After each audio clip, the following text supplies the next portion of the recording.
I'm also a bit of a Takeshi enthusiast.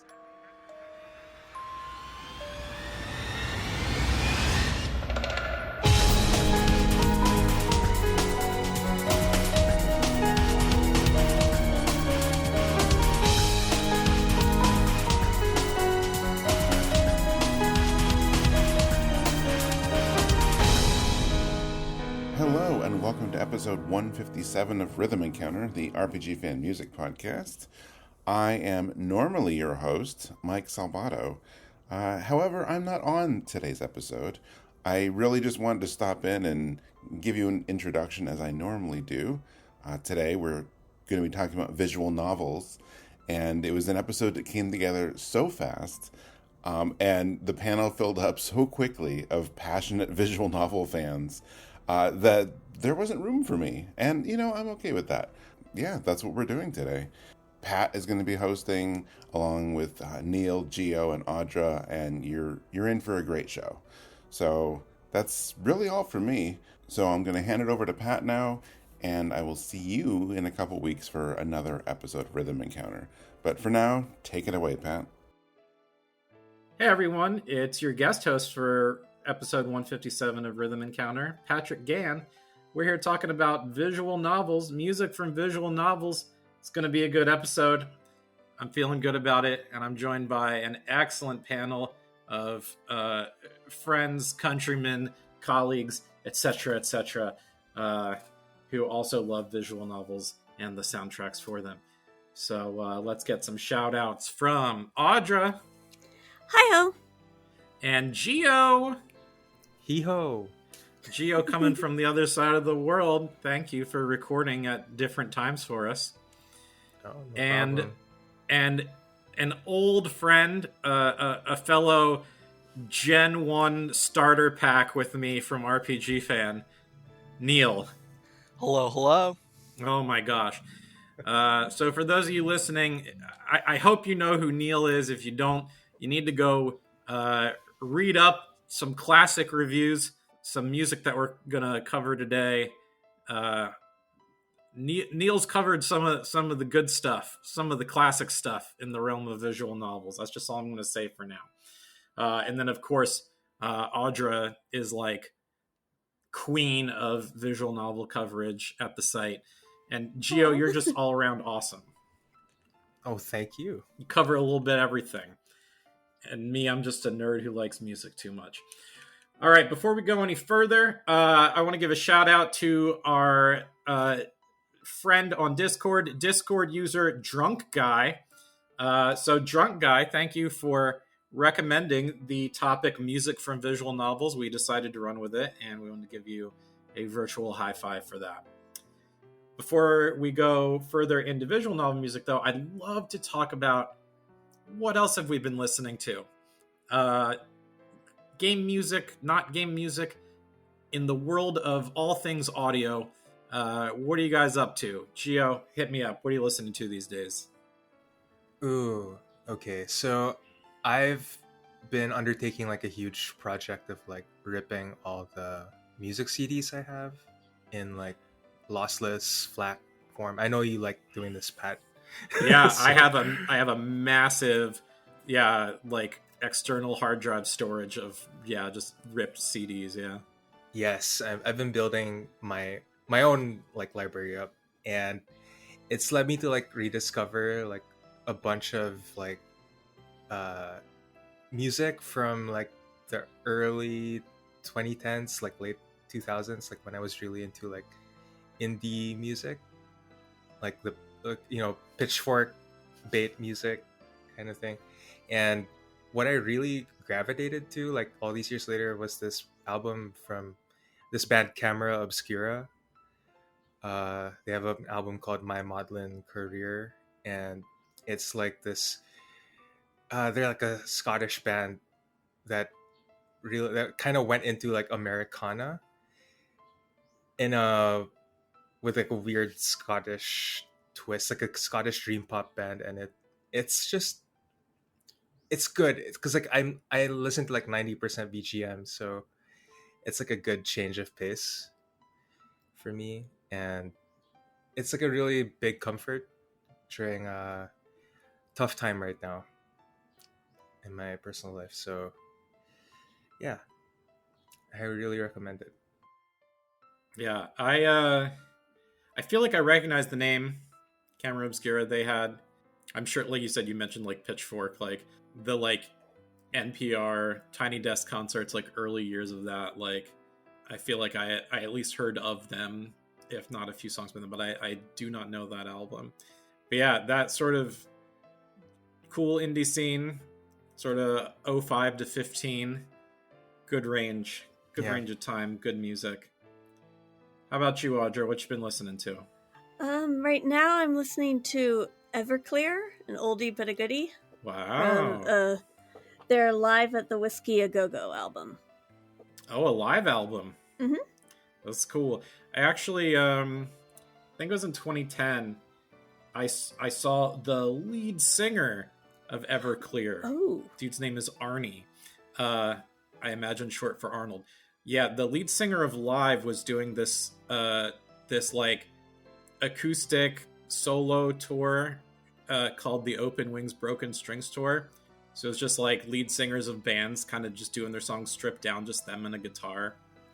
And that is neat. Yeah, in 2010 I saw the lead singer of Everclear do a bunch of songs and do it's sort of like a VH1 storytellers format. But yeah, he's a good singer, man. He is. Yeah, good dude. How about you, Neal? What have you been listening to? Lately I've been listening to this amazing bassist / pop singer named Blue de Tiger. As you know, I myself I'm an avid bass player, and I'm always intrigued by what the new generation of bass players are doing, and I am absolutely loving Blue de Tiger. Her 2024 album, All I Ever Want Is Everything, so good. What I like about her is that, unlike most solo artists who play bass, she's more about playing really smooth grooves that serve and uplift the song, which personally I feel is what 90% of playing bass is all about. Like, most solo bass artists tend to do a lot of that clickety, clackety, slapping, popping, double thumbing, tapping stuff that it's technically impressive and very flashy to look at, but isn't really the stuff that heartbeats the song, gets people on the dance floor. Right.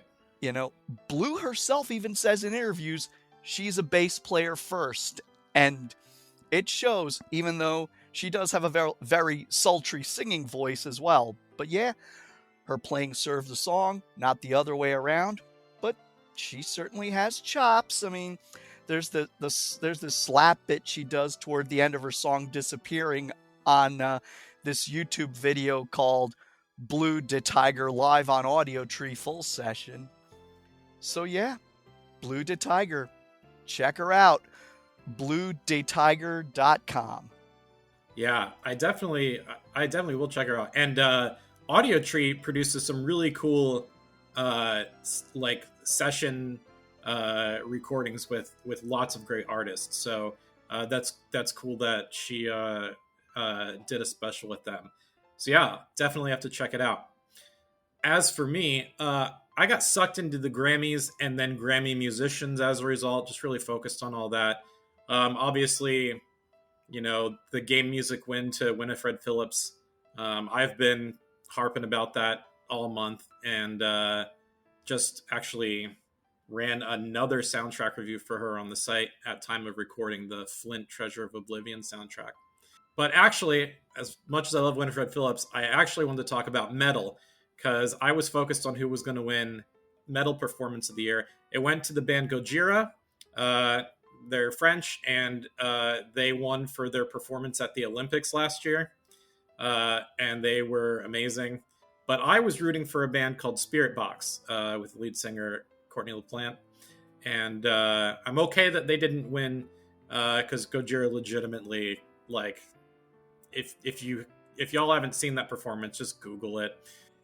It's insane. There's Marie Antoinette with her head cut off and just playing in front of the palace and just like at different windows. It's insane. But anyway, yeah, Spirit Box, they have a whole new album coming out. I thought it was going to envelop the digital EP they released over the course of the last year, but it isn't. That stuff, there's 6 songs, that stands separately. They're doing a whole LP that comes out. By the time this episode's out, it'll already be out. This album's called Tsunami Sea, comes out March 7th. And they've released 2 music videos for that already, and I'm just freaking out. I'm loving it. And then right on top of that, I'm like rabbit holing with Spirit Box. And then I see on social media, Courtney LaPlante, the lead singer of Spirit Box, retweeted this artist, like a YouTuber who does, like, she performs, but with like VTuber aesthetic, so you don't really see her, but you hear her, and she's a really good singer. And she goes by the name Futaki Chimada, and her whole thing is she takes like rock and metal songs and translates lyrics to Japanese and then sings Japanese versions of them. So she just did a Japanese version of the Spirit Box song Jaded, and I've listened to that like 100 times. It's super duper catchy, super duper awesome. Yeah. So Spirit Box, good metal. Female lead vocalist with metal is like there's not enough of that in the world. Super cool. I don't want it to be gimmicky. Like, it's just equally impressive. And yeah, I think that's all I want to say about that. I've been noticing that a lot more women are playing metal than ever before, and not just singing or playing bass or keyboards, but playing guitar, doing tons of songwriting. And there's also tons of great bands like Cobra Spell that are all female lineups, and Yep. Or Brazil's Crypta, and absolute monster musicians. Yeah. I think you're exactly right in recognizing we have lead guitarists, we have songwriters, and yeah, the full band, the like all women bands are like very impressive. So like, I think that sort of outbreak in the last 3 to 5 years has been really cool to see. And I feel like at least one of those artists that you mentioned, Neal, I only know about because of you. So thank you. Yeah. All y'all listening, you probably don't know this, but me and Neal talk about metal and other awesome music. And yeah, Neal just brings so much joy to my heart. So thank you, Neal. You're welcome. I'm always glad to share new music with other people, Well, you do it freely, and I'm glad you do, because I feel like every year I pick up at least one new artist or one new song that I'm just like, I wouldn't have had this in my life without an expert curator in good music, and that's Neal. You're too kind. Well, I think I'm going to prove my point more, because we're going to get into the songs we picked for this episode soon. One more thing before we get to the music itself, I'd like to hear from each of you what brings you to this episode, and maybe what got you into visual novels. What was the first visual novel you played, or maybe what was the first visual novel with excellent music that really drew you in? And I think I'm going to start with this one. If I exclude visual novels that include puzzle solving elements like the Zero Escape series or the Ace Attorney games, I think the first one for me is probably I heard the music first and played the games later, and that would be the Infinity series, Never 7, Ever 17. Those 2 games recently got like remasters that were published, and those reviews are on our site as well. Those were probably the first 2 for me, and I think, Neal, you probably introduced me to those 2. I think you and I, like we did with Memories Off, also sort of traded off on reviewing some of those soundtracks as well. That sounds about right.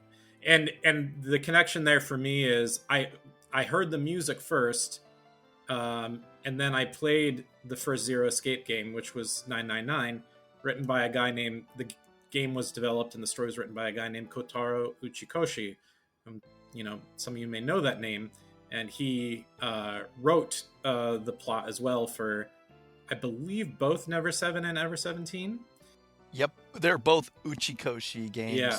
And so I went back and played, I think, Never 7, the old Hirameki International version.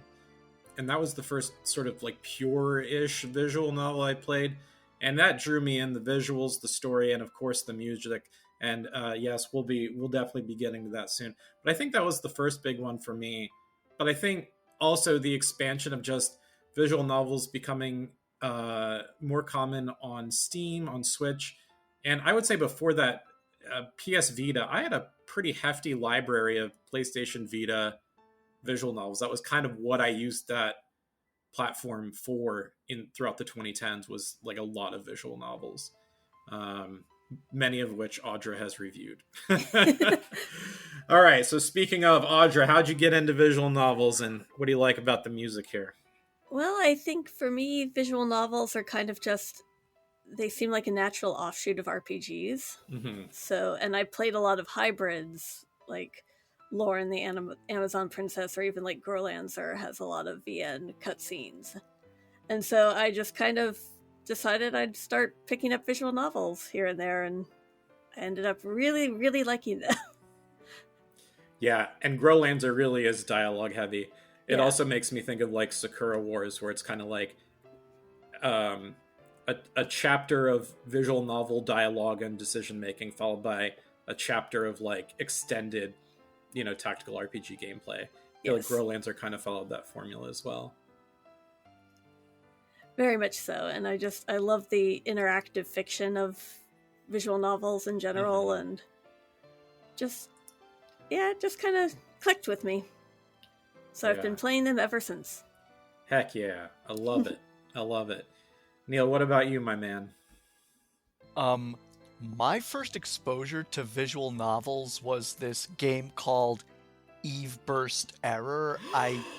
Yes. I think it was back in like 99 or 2000, and it was under the recommendation of a very old school RPG fan staff who mentioned the game that had a really great story, and then I ended up finding like a demo of it, and I loved how some of the cutscenes were fully animated, and it was like, wow, that made me feel like I was truly part of like an interactive anime. And I remember when I bought the full version of the game,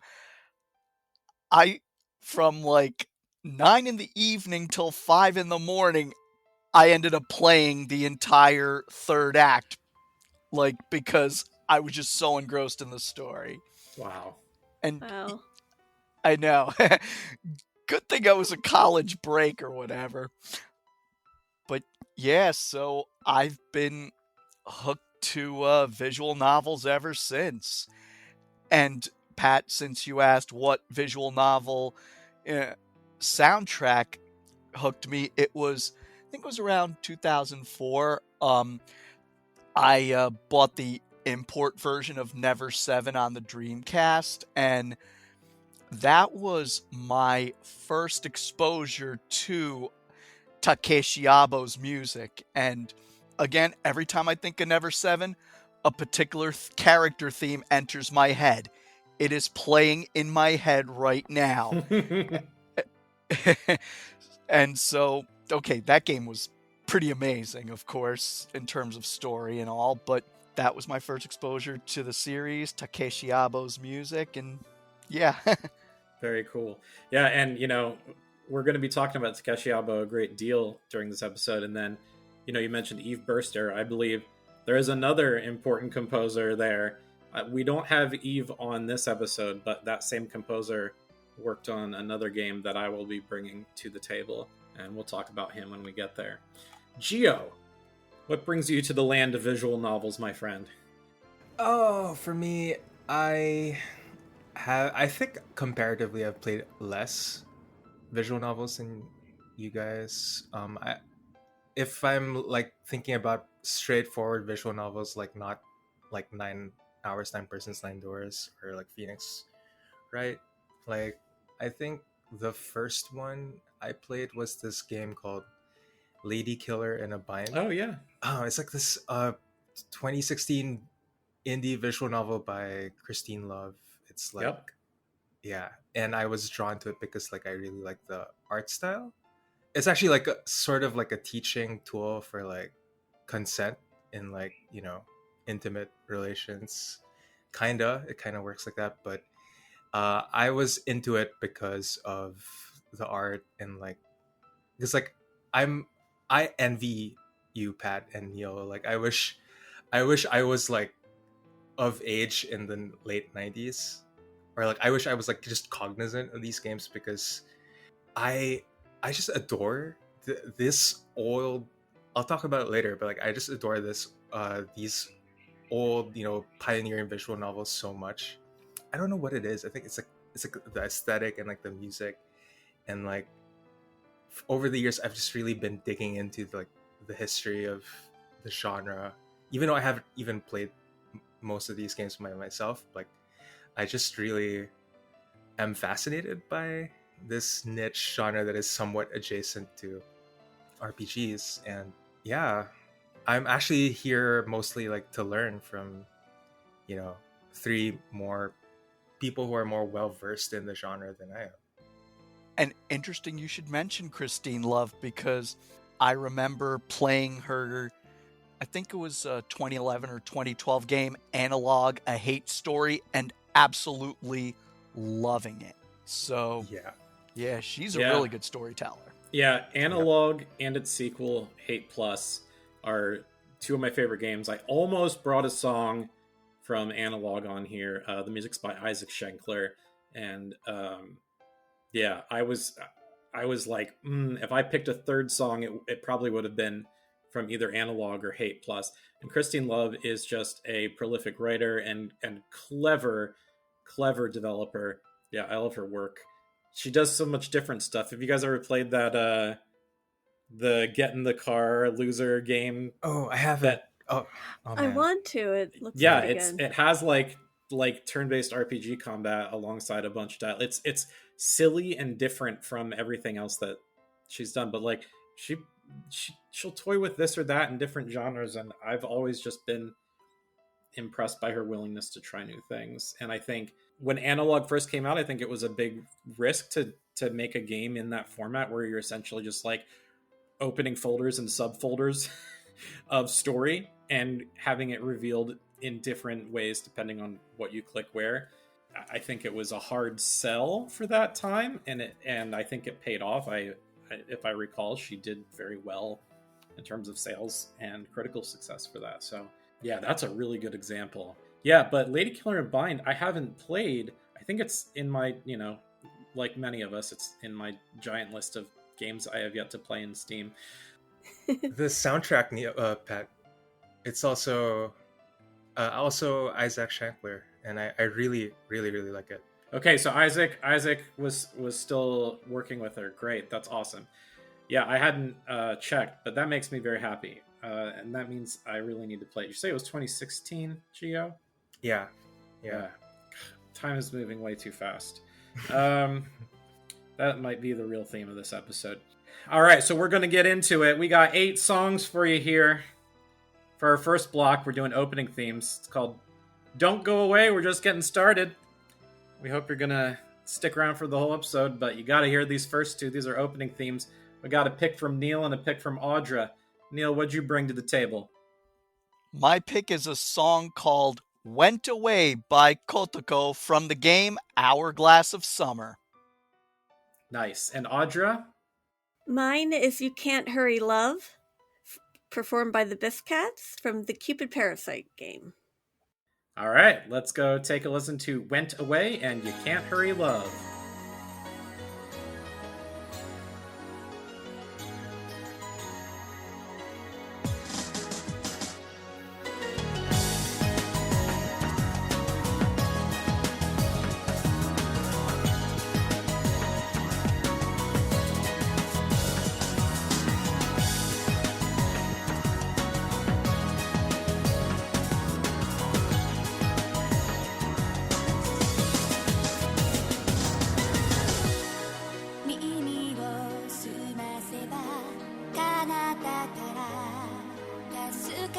し寄せい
Wow.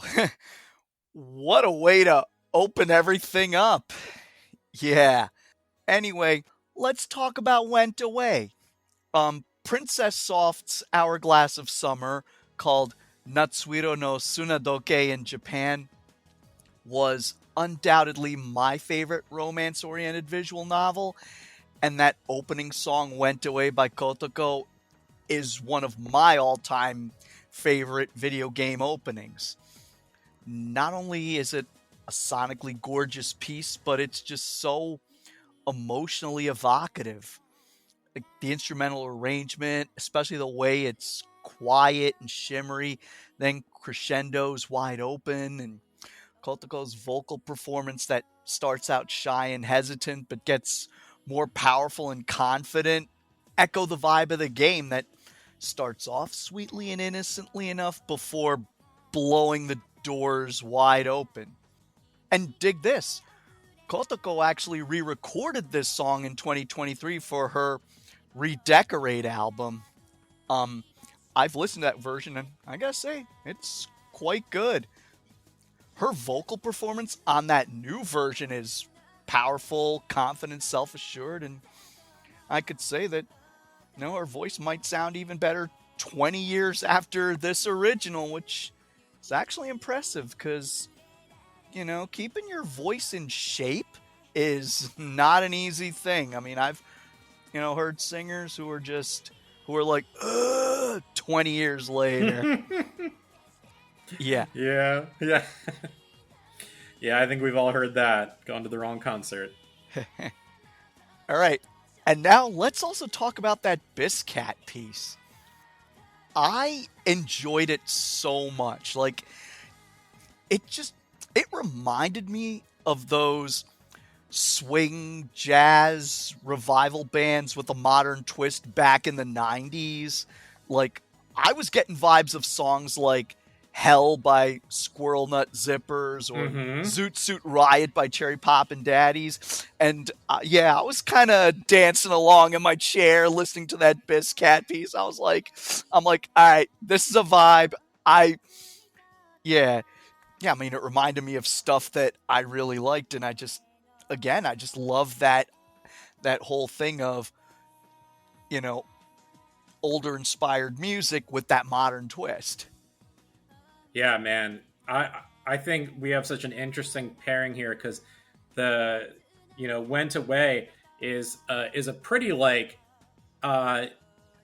in my opinion, a pretty intense vocal piece and fairly lengthy too, right? And yeah, the version used in the game is only like a minute and a half long. Right, the 90-second short version, but we brought the full because we know where it's at. Exactly. Full version. Exactly. No fun-size candy bars here.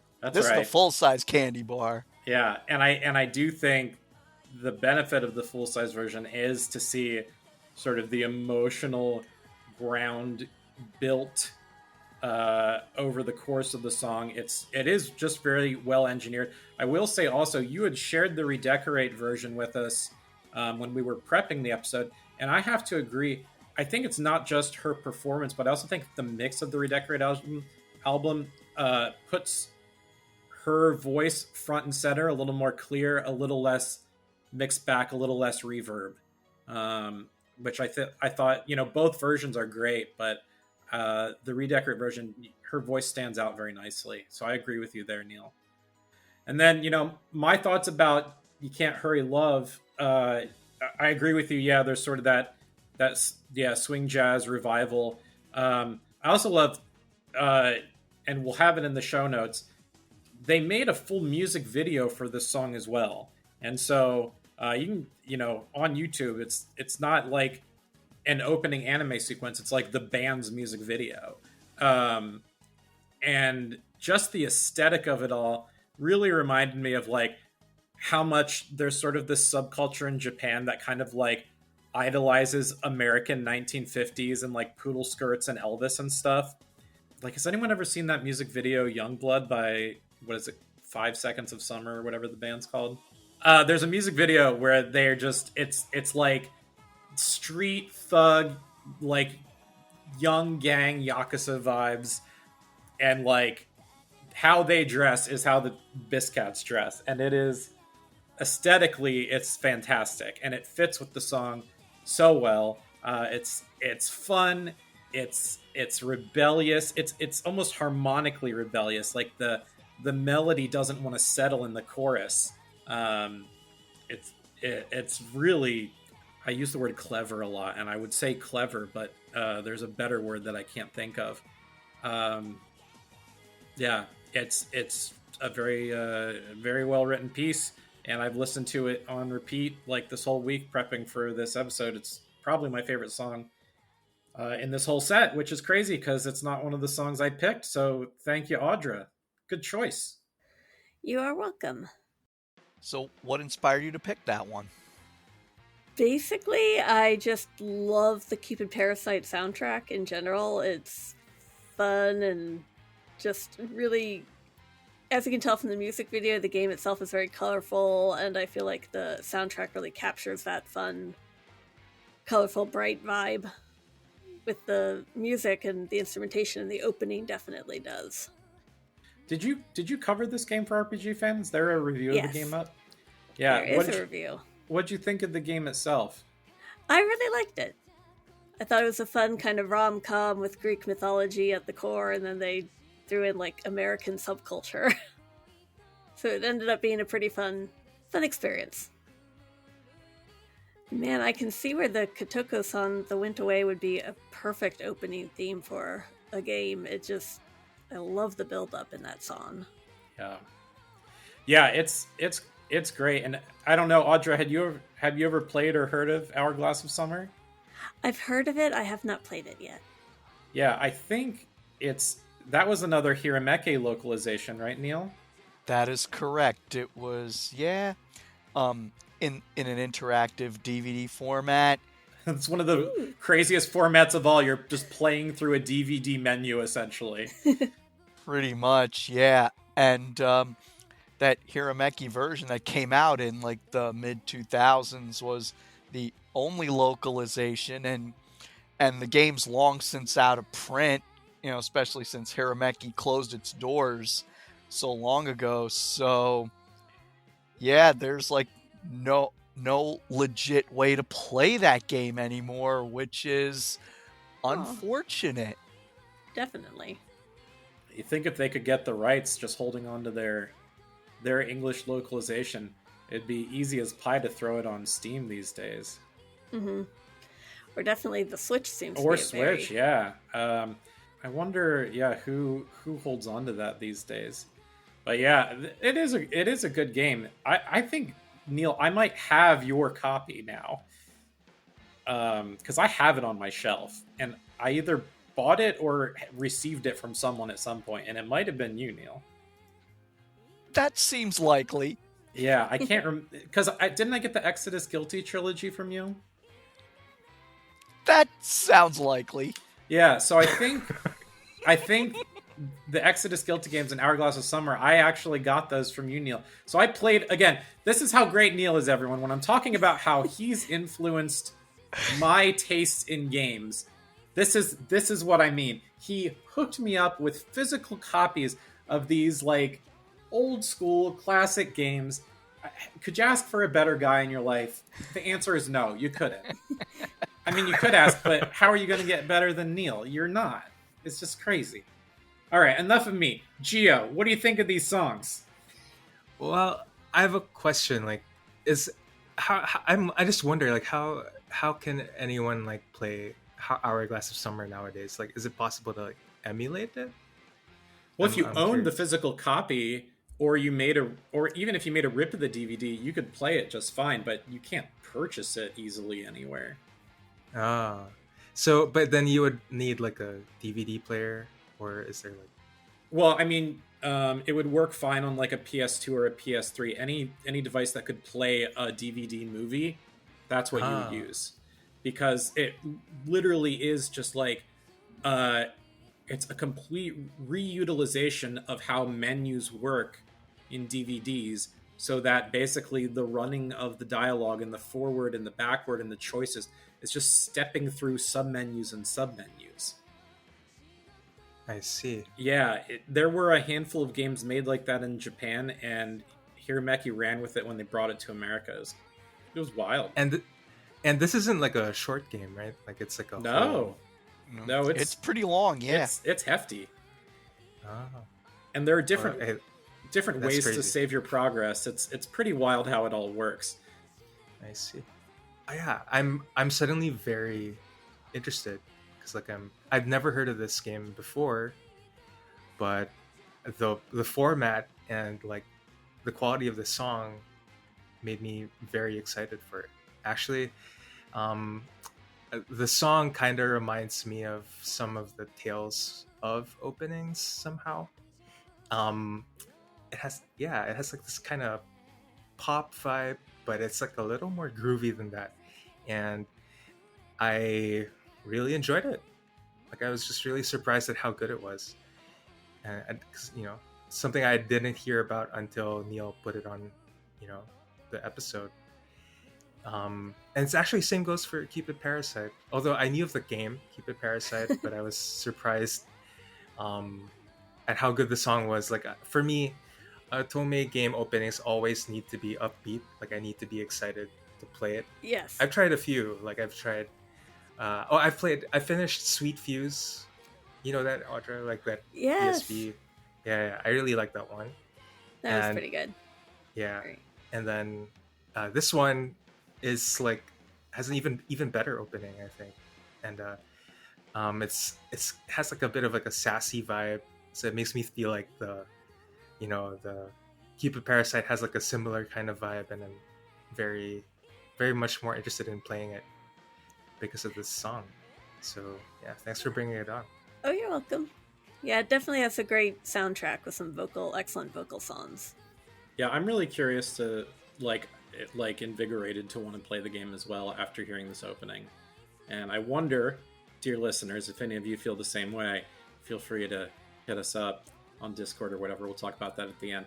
But man, these songs, I feel like there's so much to learn, and we're only 2 songs in, and there's already so much cool stuff. But we're going to go into our next block now. This is called Feelin Indie. We got 2 more songs for you from some definitely more indie studios here in the games that they've made. Gio, you picked one of these, right? What do you got for us? Yes, sir. I brought Summer Night by Crystal Cola from the game A Summer's End, Hong Kong 1986. Yeah, that's legit.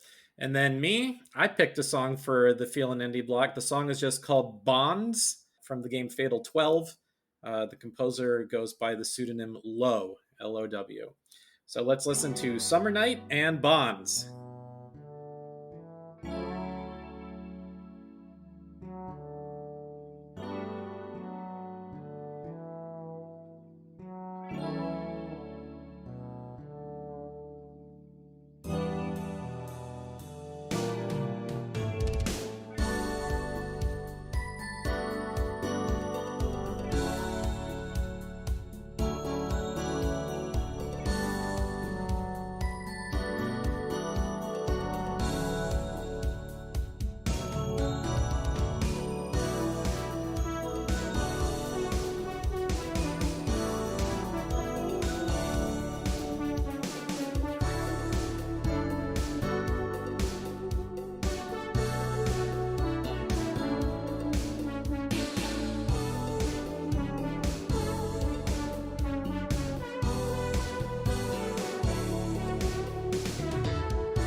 So, feeling indie yet?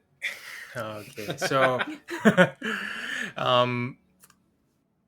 I have tended to play in my visual novel like experience. I've tended to play mostly indie visual novels for whatever reason, and one of my most favorite ones has to be A Summer's End, Hong Kong 1986. It's like this it's from a Canadian studio, Oracle and Bone, and they made this like kind of like period piece, and it's like a love story. It's about two women.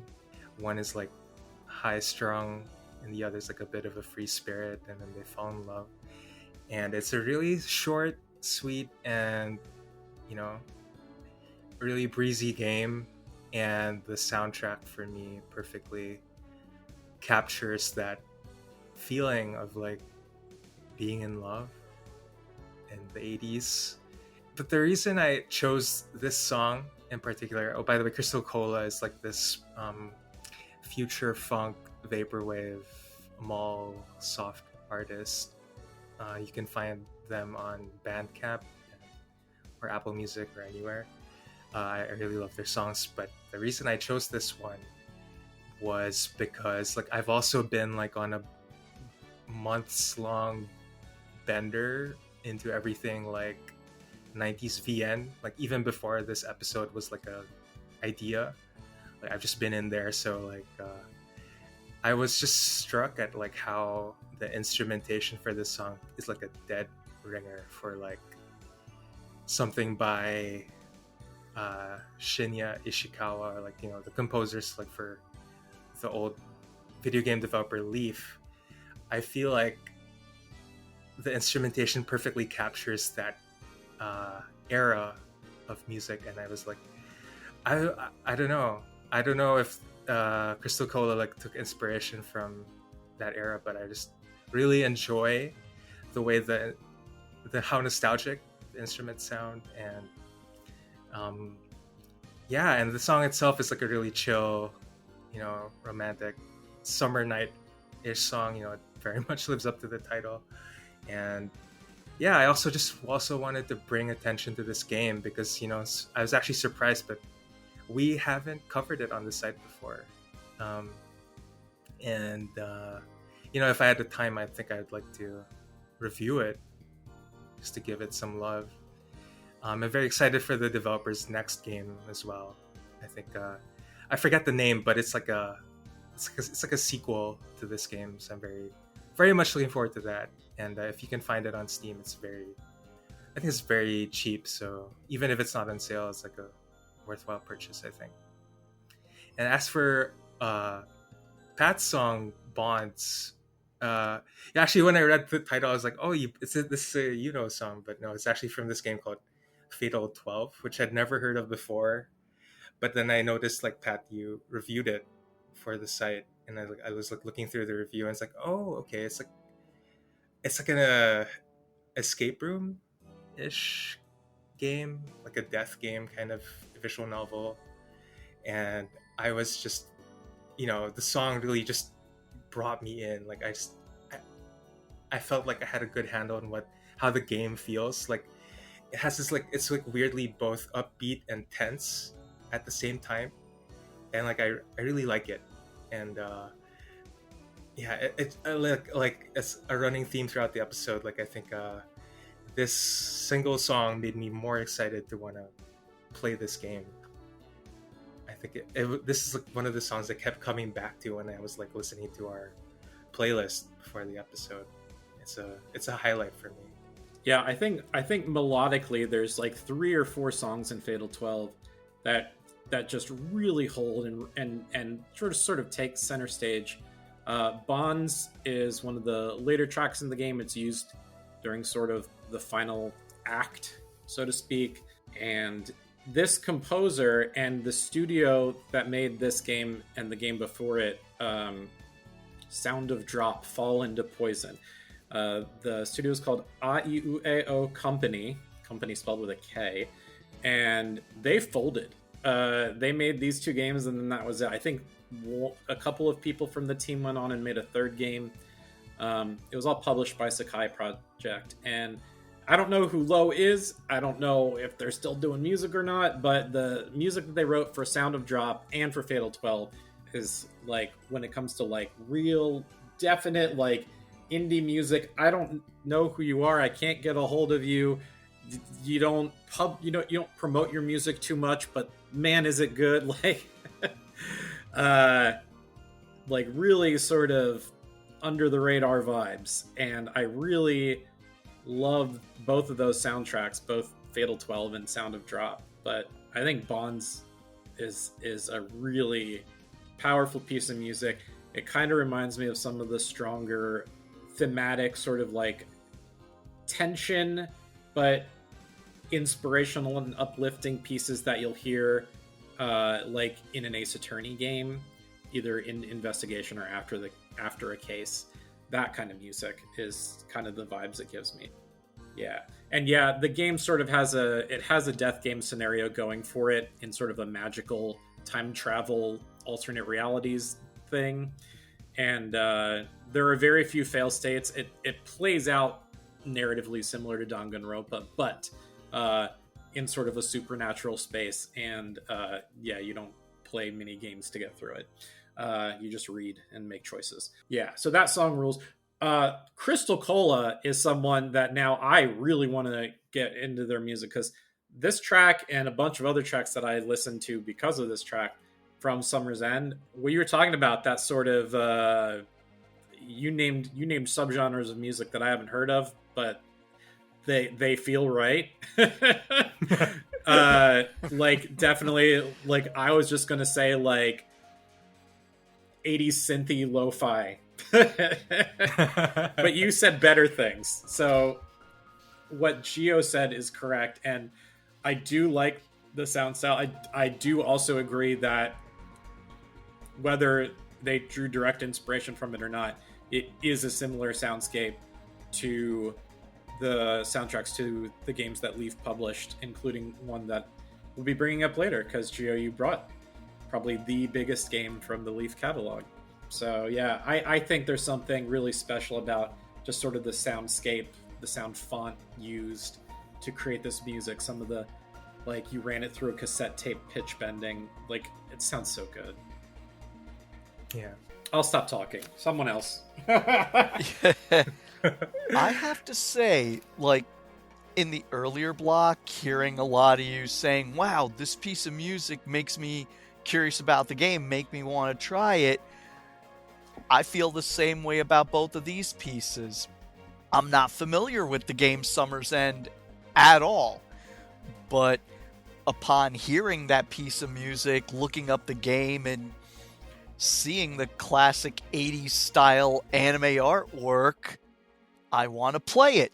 But as you know, you were all saying, I love how the composer evokes that 80s style nostalgic vibe with the modern sonic textures, kind of like that rose-colored glasses in high def. Like, I'm reminded of artists like Prism. That's Prism spelled P-R-I-Z-M. Yeah, look them up. Yeah, prismwave.bandcamp.com. They're a pop wave duo whose music is very down-tempo 80s inspired, but using modern production techniques and everything. So yeah, I love that that's a thing. And as for the Fatal 12 piece, yeah, that piece intrigued me. It was mysterious, it was melancholy, it was enticing, and it also ended just as I was vibing with it. I definitely like how it used space to allow each layer, each component of the piece to breathe. I'm curious about the game, and there's a Steam demo. I'll have to download it after we're finished here. There you go. That's pretty much my thoughts on, I mean, both of these pieces were so really fun and amazing to listen to in different ways, and now I just kind of want to play the games. Yeah, absolutely.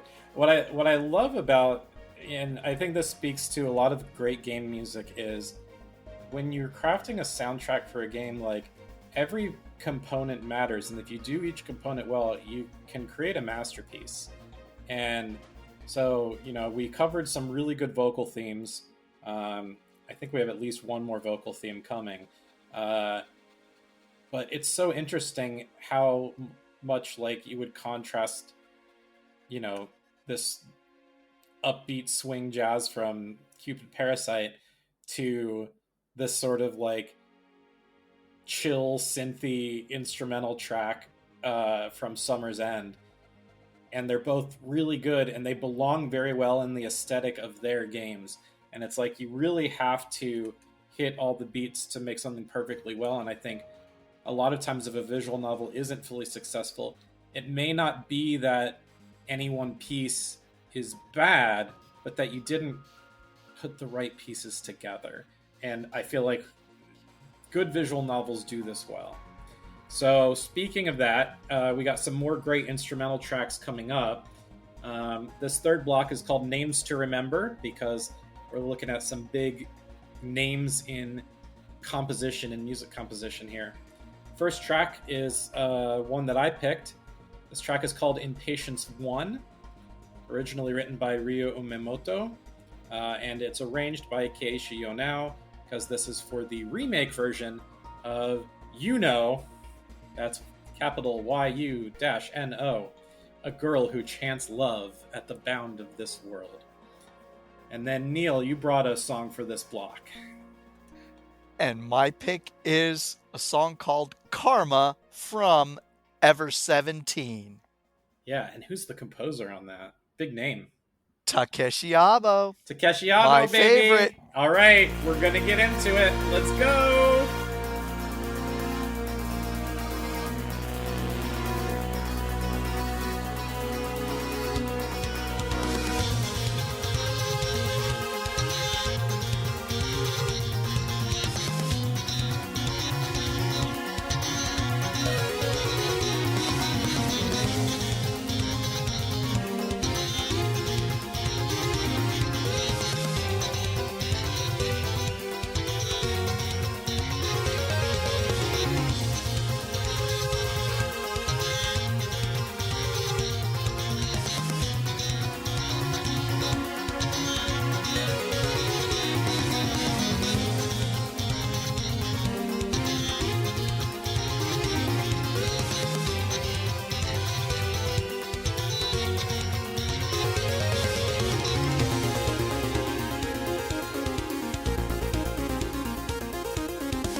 All right, and we are back.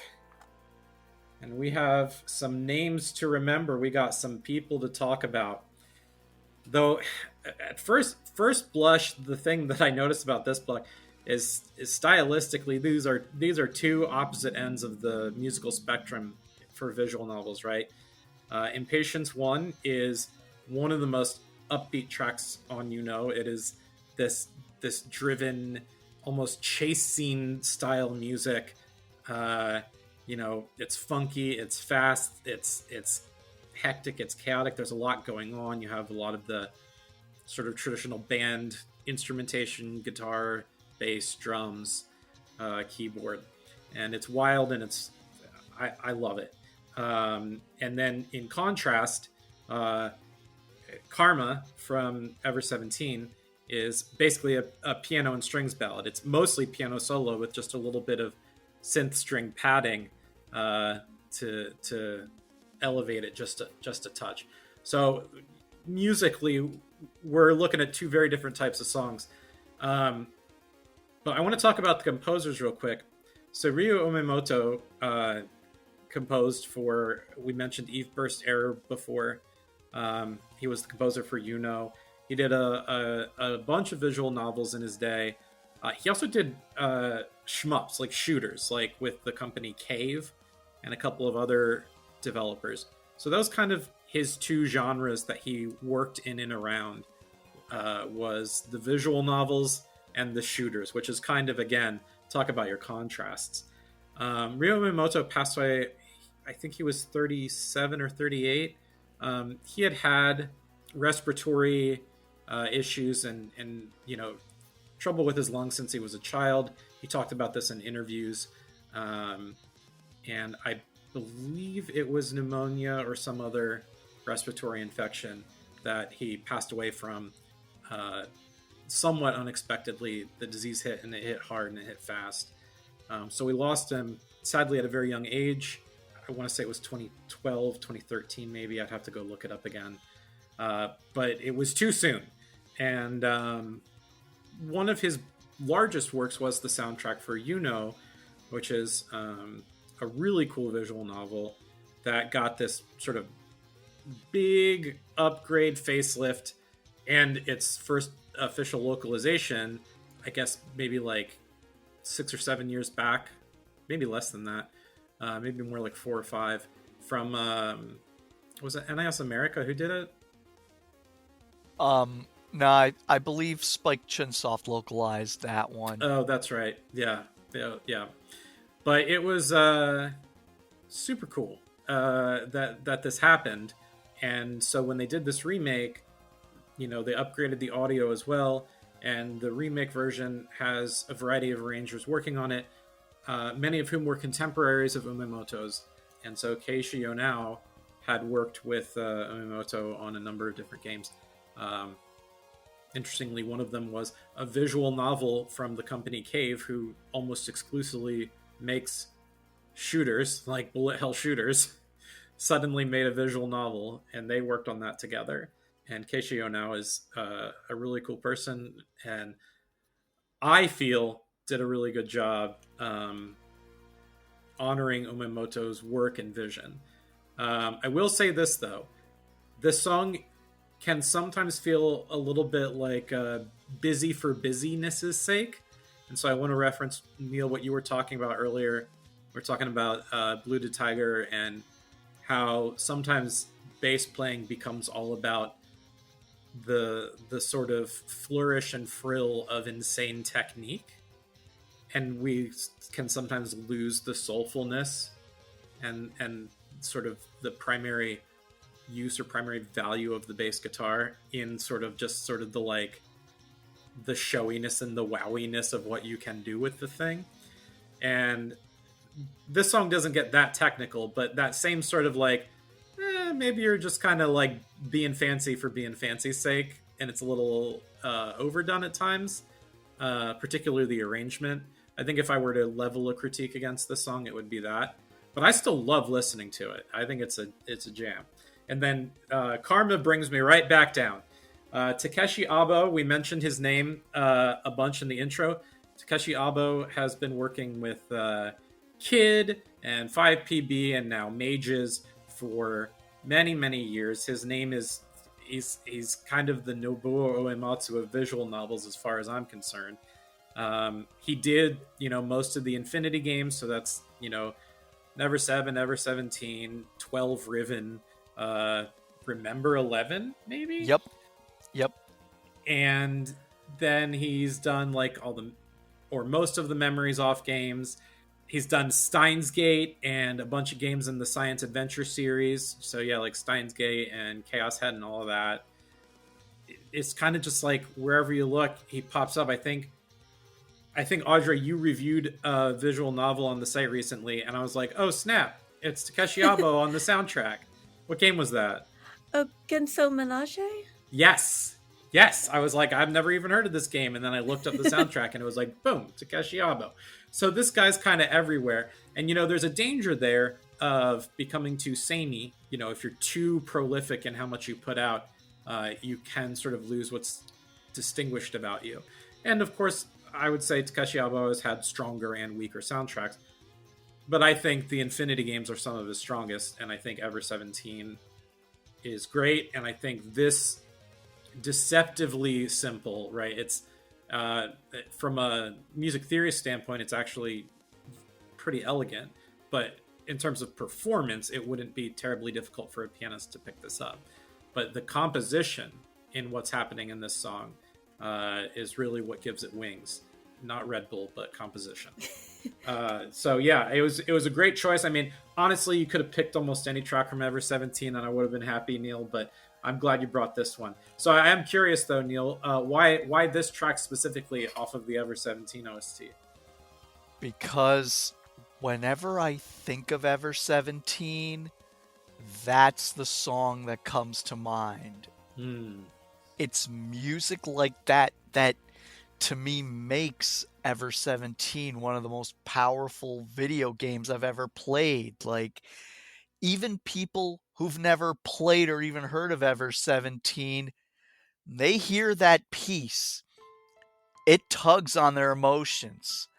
And such an evocative piece is so fitting for a game that was just the most emotional roller coaster I was on, with the soaring highs and the gut-wrenching tragedies. That game genuinely made me cry multiple times, and thinking about the song Karma and several emotional scenes in the game attached to that song, including one that just completely broke me. Whew. Yeah. Yeah, speechless. I'll tell you though, this is why I am over the moon this year that Spike Chunsoft gave us updated localizations of Ever 17 and the prior game in the Infinity series, Never 7, which, as we mentioned, was one of Uchikoshi's first works, and also quite a ride when I played the import so long ago. So, yeah, not only can more people experience Ever 17 and Never 7, but can now also experience Takeshi Abo's incredible music in both games. Yeah, I think this episode is so well timed because this pair is just being published and made really accessible. These new localizations are going to make it easy as pie for people to get a hold of Never 7 and Ever 17, and anyone who wants to enjoy them can. And I hope people listen to this episode and are walking away going, oh, I want to play that game. Well, 2 of them just came out, so you can get them. And that's a good segue into the Yuno piece, because, again, the same old school RPG fan staff, and bear in mind, this was back before I was even on staff, the one who recommended Eve Burst Error to me also spoke very highly of Yuno. And back then, you could only play it as an import, and it was also a game with some salacious content and themes that wouldn't have flown back then, but in today's post Game of Thrones era, it's better. So when I had the opportunity to play the like complete remake of I think was back in 2019 or so, I absolutely jumped at it. And yeah, I think it's an essential visual novel that paved the way for Steins Gate and others, but if I'm being honest, when I reviewed the game, I thought the soundtrack was the weakest part, particularly the new arrangements. I mean, look, I loved Umemoto's Eve Burst Error soundtrack, but I wasn't feeling Yuno's. I felt like the sonic textures in the new arrangements were a bit piercing and grating. I don't know if, it was because of the way they EQ'd the instruments, but I wasn't really into that. And then when I selected the option for the original soundtrack, the sonic textures were unintrusive, but the music itself was kind of forgettable. But still, incredible visual novel. We're all entitled to our opinions. I'm not going to fight you on it. I think I would argue in favor of, like, yes, actually in context of the game, it's not as strong as, say, what he did for Eve Burst Error, but I do enjoy listening to it as standalone background music, for what it's worth. But yeah, I follow you. I follow you on that. All right, who wants to jump in on these pieces? Who wants to talk about Umemoto and Abo? I'll talk a little bit. So, for me, I lean towards generally speaking, the original version of is like a little better for me. Like you touched on it, Pat, a little bit of like some of the songs sounding a bit busy, and it's true. Like I do think some of the songs in the remake sound a little off, like in terms of mixing. Like I think the instrumentation choices were justified. If the idea was to like transition like the old PC 98 sound to full-fledged band version, I think it's a little bit messy sounding at times, but in the case of Impatience 1, I think the melody still shines through, like the idea of the song. And maybe it even works for the song because it's kind of like a tense piece to begin with. I actually found myself enjoying the song more than I thought I was going to, because, I have a bias towards the original version, but this version is indeed good. It's about as good as the original version. As for Ever 17, like it's a game that I've heard a lot about as a Zero Escape fan, as a Kotaro Uchikoshi fan, and I'm also a bit of a Takeshi Abo enthusiast. Been starting to get into him since I heard Remember 11 and like getting blown away by his work there. And then I checked out at Neal's recommendation, like I was checking out Memories Off, the soundtracks to those games. Yeah, especially those are great too. Yeah. And then actually Takeshi Abo even composed for the Famicom Detective Club remakes. I think he arranged the songs for that. For those two. He's on Emio the Smiling Man, yeah. Yeah, and then he composed Emio the Smiling Man. And he did some really, really, really good work there too.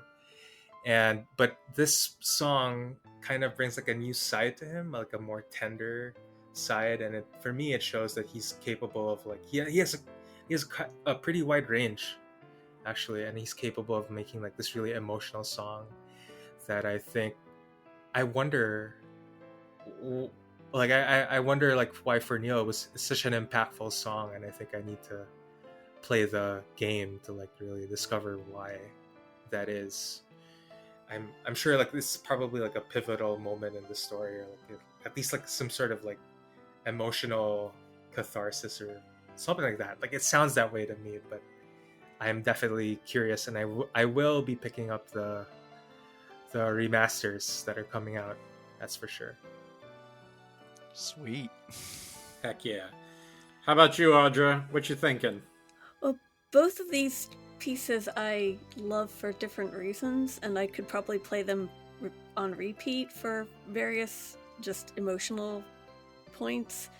I especially love the Impatience one. It's tense, and there's just so much kind of action to it. I feel like it could really kind of pump you up for certain tasks and everything if just listening to it even on its own.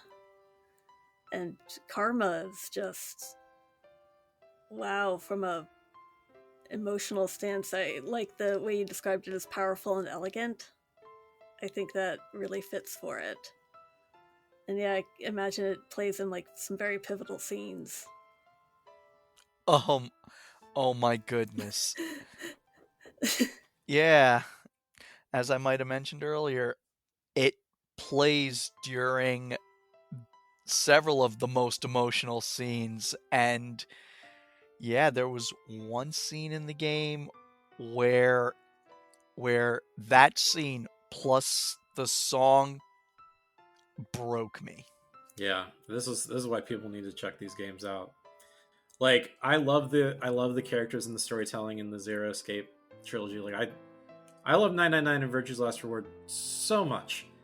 But if you want to see Uchikoshi's just power in storytelling, bringing themes and craziness into how it impacts one or two humans, one or two entities, if you will.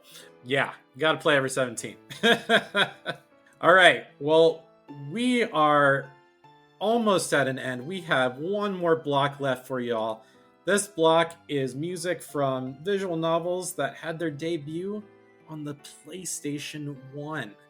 Now, one of them was also simultaneously published for PC. The other was a PS1 exclusive. But I thought it was really cool that we were able to go to some really old school stuff for our final block. So, Audra, what song did you pick for this block? I picked The Boundless Dream from Genso Suikogaiden, Volume 2, Last Duel at Crystal Valley. Oh yeah. The Suikoden visual novel side stories that many people sadly don't know about, but are so cool. And then, Gio, what are you bringing to the table here? I'm bringing Dreaming Robot Multi. It's an arrangement from... It's by Shinya Ishikawa, but arranged by Yaco. It's from the song Too Hard, but the arrangement album is called Melty Kiss. All right, we're gonna listen to The Boundless Dream and Dreaming Robot Multi. Let's do it!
Well, my first exposure to the Boundless stream was actually an English vocal collection for Suikogaiden series.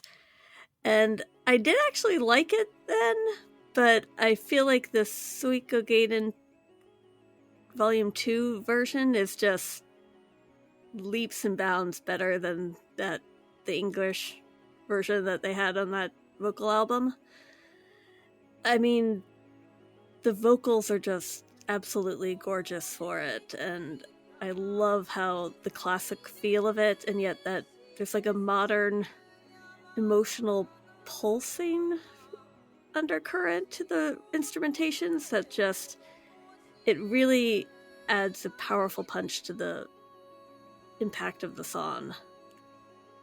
It's just, yeah, it's a gorgeous song. There are certain tracks from Suikoden series that really stand out to me, and I feel like a lot of their vocal tracks in particular just had this unique flair to them, and this one definitely encapsulates that. And I love the Two Heart song. I'm not familiar with the game at all, but it kind of just reminds me of like a bouncy, maybe character theme for someone or something that just, I don't know, I bopped my head to it when I was listening to it, and it has this energy to it that's very catchy, and it's nostalgic but nice, and just a song you could listen to for a really long time, I think. Probably on repeat. You're not wrong. It's a character theme.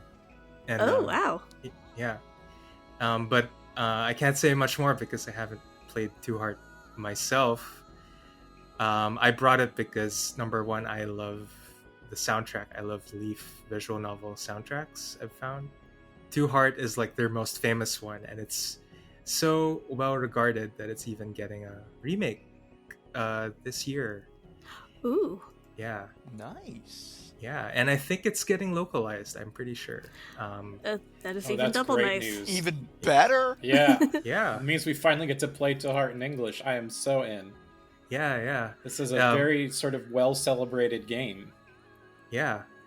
It isn't 100% confirmed, but there are rumblings like from people who have like the Japanese version that there's English on the cart when they buy it on Switch. So, yeah, I'll have to confirm that.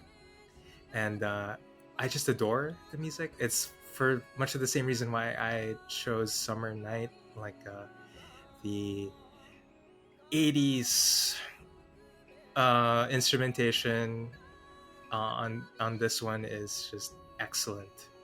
The arrangement album version I find is a little more interesting than the original version. It's a bit, it plays a little more with like the melody, I think, and the I love the intro, like the little echo thing that it does at the beginning is like a really cool way to start. And yeah, it's I highly recommend anyone interested in this kind of music to check out Too Hard and White Album. I know that's another very, very good soundtrack from, I think, the same composer or set of composers as well, led by Shinya Ishikawa. Very good, nostalgic, kind of sappy, sentimental, but in a good way music. And then, oh yeah, so just to get into Suikogaiden Volume 2, this song blew me away. This is a series of games that I've been wanting to get into for a while, the Suikogaiden games. Not least Volume 2, especially because I love Nash. I love the character of Nash. When I got to know him in Suikoden 3, he's like an incredible character, especially for the way he interacts with Chris, who is like my favorite character in all of Suikoden. This song, I think, is like a very what I find striking about it is like kind of the way it kind of feels like it bridges 2 and 3, which is like how Suikogaiden Volume 2 also works. Is like I keep thinking about the opening theme of 3 when I hear like the vocals in this one.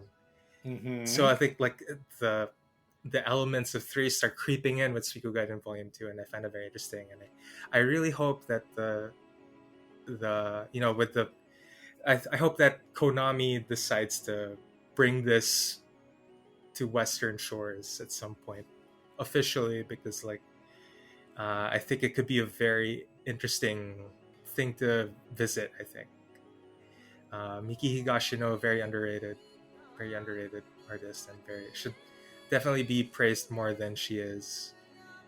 Yeah, this is a peak example why I think. Yeah, I think we're talking about this off air. But yeah, our esteemed colleague Rob White has the 9-disc box set pre-ordered for the 1 and 2 remaster, the Suikoden 1 and 2 remaster. It's a 9 CD set, and it's just like the original. Disc 1 and 2 will be a 2-disc set for the first game, and discs 3 through 6, a 4 CD set for Suikoden 2. Disc 9 is an arranged album that's new material. But discs 7 and 8 are the soundtracks for Suikogaiden 1 and 2, respectively. So why they would include that in the box set, unless there's thoughts of, republishing those as well, I would think it'd be significantly less work to bring those to bear than, the entirety of an RPG with all these functioning elements. I have played the fan translations to both Suikogaiden games, and I adore them. I think they're great, and I think that that range of game experience from 2 leading into 3, that's what this all captures. Especially the second game is all original storyline from the end of 2 leading into 3, with the character Nash front and center as the protagonist.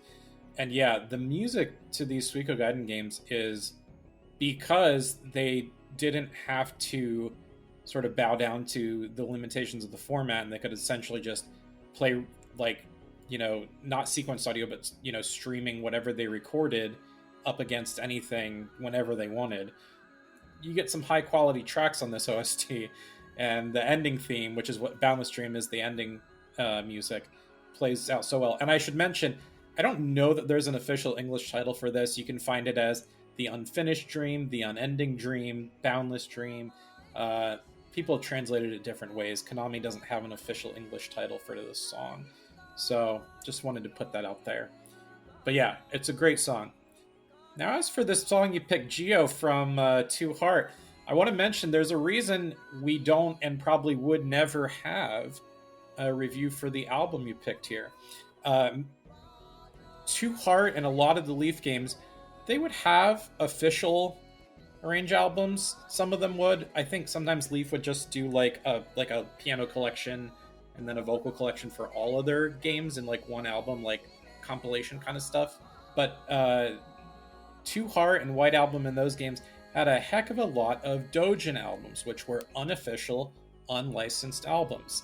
I can't remember all the names of them, but Two Heart had one called In the Heart or In My Heart, I think, and then it has Melty Kiss, and there's a few others.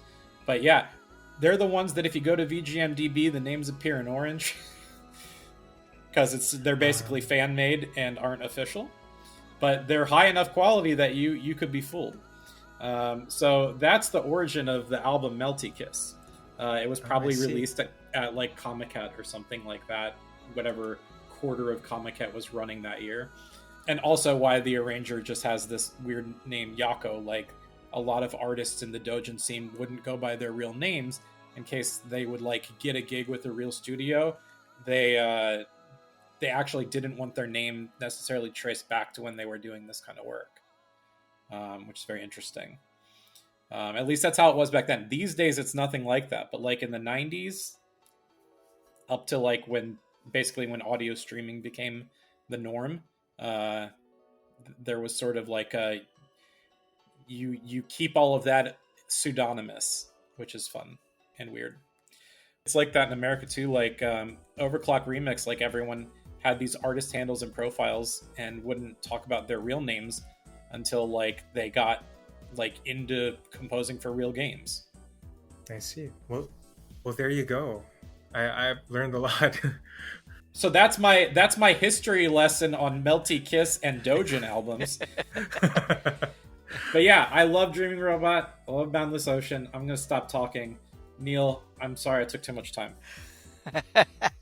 It's all good. It's all good. But yeah, Dreaming Robot, I don't have that much more to say than what others have said.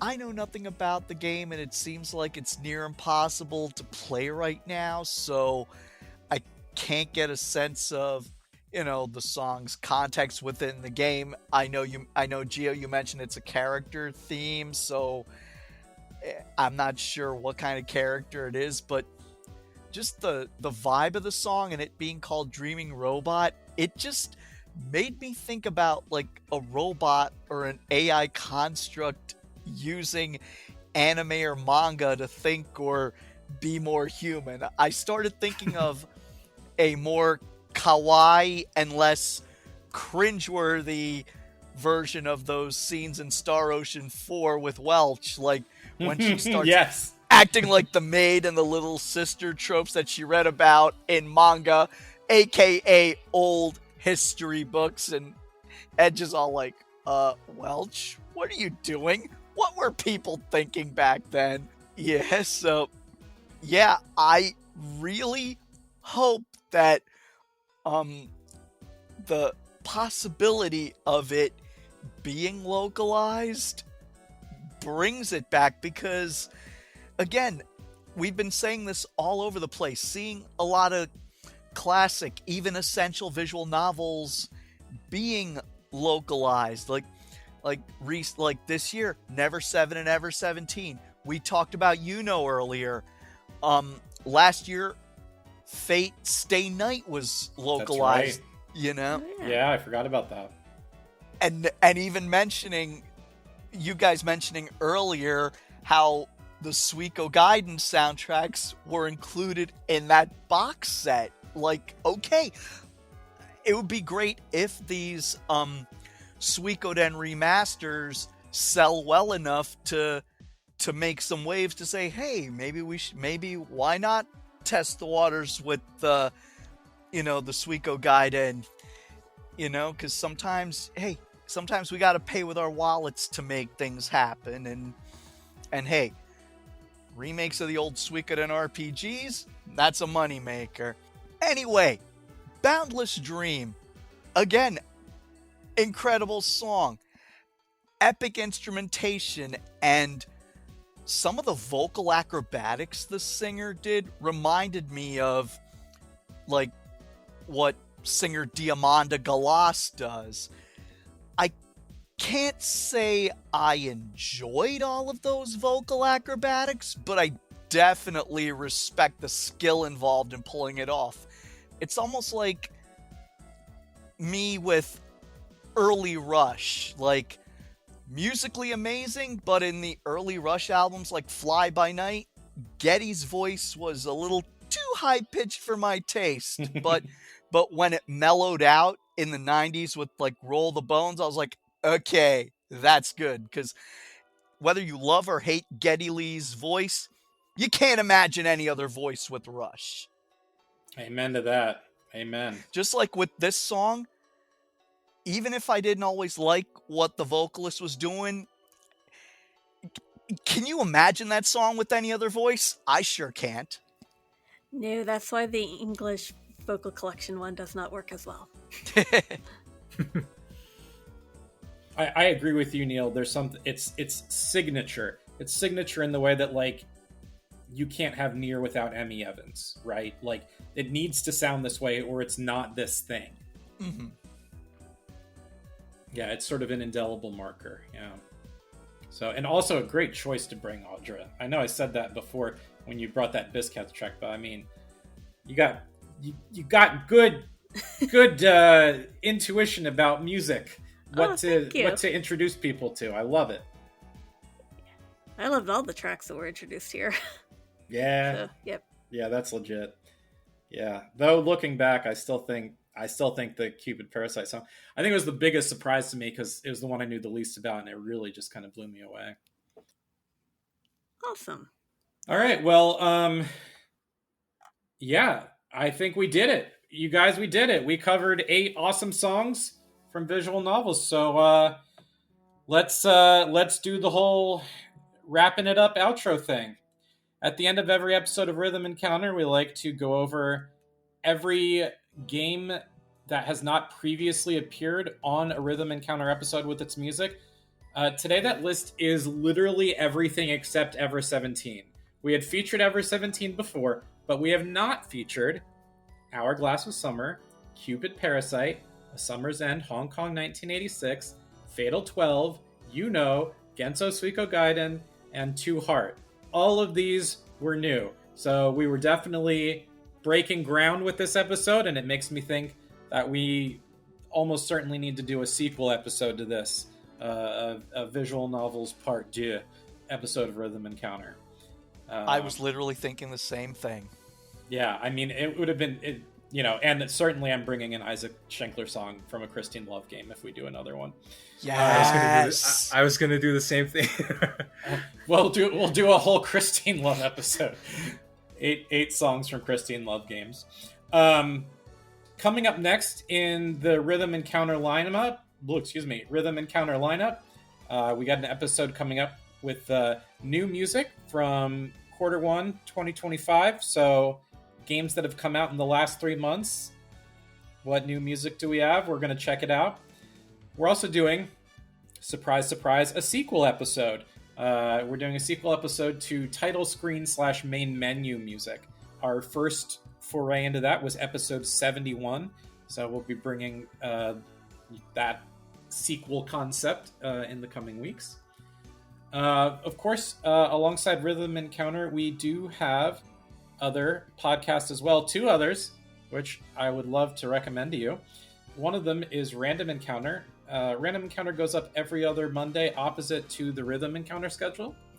Last week on Random Encounter, they covered the new game Monster Hunter Wilds, and ta-da! The remasters for Suikoden 1 and 2. So timely. Next week on Random Encounter, we are expecting some content on Xenoblade Chronicles X, which is exciting. Gio, are you going to be on that? No, actually. No, my Xenoblade fan's not going to be on it. That's all right. And they might also be covering Assassin's Creed Shadows, unless, of course, Assassin's Creed gets delayed yet again. So we'll see. The other podcast, a very super cool, awesome podcast, is our Retro Encounter, our longest running podcast. It posts bi-weekly on Thursdays. They just finished a 2-part game journal on Tales of Graces F. And they have a themed episode coming up next. That episode is called The Games That Made Us. So I think that's running alongside a written feature, if I am correct. Because I think I participated in that written feature, which I'm excited about. But that's going to be a really good episode of Retro. If you want to contact us, the email address is music@rpgfan.com. That's a great way to talk about all things music, talk about Rhythm Encounter. We talked a lot about, what did these songs bring up in you? Did you too hear the music and go, oh, I want to play these visual novels now? If so, we'd love to hear that feedback from you. You can also hit us up on our Discord channel or via social media. Speaking of social media, I'd like to ask you guys, how could a listener get a hold of you, whether it's your email address or a social media platform that you like to use? We'll go around. Audra? Email is the best way to reach me. AudraB@rpgfan.com. And Gio? Yeah, you can find me at geo@rpgfan.com, or you can message me on Discord. I go by TenBstar, TENBI star. Hey, that's one of the 108 stars of Destiny. Exactly. Awesome. Fitting. So much Suikoden in here. All right, I love it. And Neal? NealCH@rpgfan.com. That's NEALCH@rpgfan.com. Or NealCHRPGFan on the Discord. There you go, everyone. You can go bug some of the coolest people on earth. If you want to get a hold of me, I am P, the letter P, and Gann, my last name, Gann, at rpgfan.com. You can also find me on both Twitter and Blue Sky as @Gameadactyl. That is the word game, the letter O, and dactyl. Good luck with that. As for where you can find RPG Fan as a presence in social media, we are on Facebook, Instagram, Threads, Blue Sky, Twitter, Twitch, YouTube. We have our Discord server. You'll find us either as RPG Fan or RPGFan.com or RPGFan.com, some variation of that across those many platforms. On our website, you can check out our shop. We have our own merch store. We actually have two parts of it. One is sort of a, do you want a mug, do you want a t-shirt kind of merch? But then we also have a partnership with publisher Hyperplay. We have our review card book. 300 games covered in beautiful review cards, and those are awesome, and maybe we'll get a sequel someday. I think we might have to sell out the first batch first, so everyone should check that out. It's a great book. I'm looking at my copy right now. It is just glorious. It's shiny, and Mike Salvato is the king of layout and design. I can say that while he's not here. Regarding Rhythm Encounter as a podcast and our other podcasts, we really do appreciate if you take the time to write a review, put up 5 stars or whatever on Apple Podcasts, YouTube, any other platform you use. It makes a difference, both when you write a review, you click a review rating, or even if you choose to subscribe to us, which we hope you do. All of these things boost us in the magic that is the algorithm, which makes it more likely that people who have never heard of Rhythm Encounter and have never been to RPG Fan will get an opportunity to discover those things. And that means a lot to us. The fact that you listen this long and you hear my voice, it would mean a lot to me if you took a moment or two to just write a review, subscribe on whatever platform you use. I'd really appreciate it. All right, that is pretty much everything. As with every episode, though, we are going out on a bonus song. We got a bonus track. It's from one of our big names, and it is picked by our buddy Neal. Neal, what are we listening to on the way out here? We are listening to Haruka's theme from Never 7 by Takeshi Yonao. We mentioned this visual novel quite a bit throughout the podcast. And I'm excited that it's been localized, and since we played an Ever 17 song earlier, I thought it's only fitting that I include my favorite character theme from Never 7 as well, to highlight the monumental event of both these games getting localized this year. There it is, folks. We got Never 7 and Ever 17 in our hands. We can enjoy it, we can play it in English, and so we are also showcasing Takeshi Yonao's fantastic music for those two games. You heard Karma before, and now you're about to hear Haruka, the character theme from Never 7 by Takeshi Yonao. Bye-bye! Bye-bye! Bye.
Honk, honk, honk. All right. Man, whoever's editing is gonna have fun with this.